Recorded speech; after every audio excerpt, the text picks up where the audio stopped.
Well, sometimes you just browse the internet or Mannheim and just find something you can't resist. So here we go, 2015 Mustang Ecoboost convertible, the 6-speed.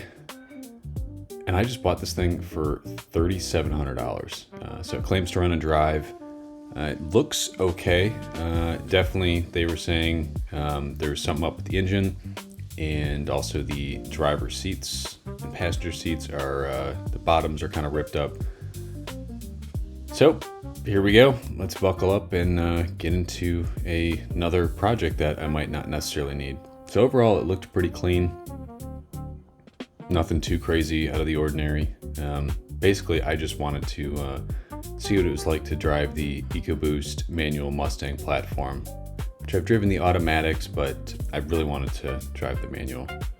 So as you can see here in the condition report, obviously it had every single thing lit up, but it did have a clean title, and it was from Florida. So that means we're not going to have any rust on the underside, which us here in Michigan, anything in the Midwest just gets obliterated by rust.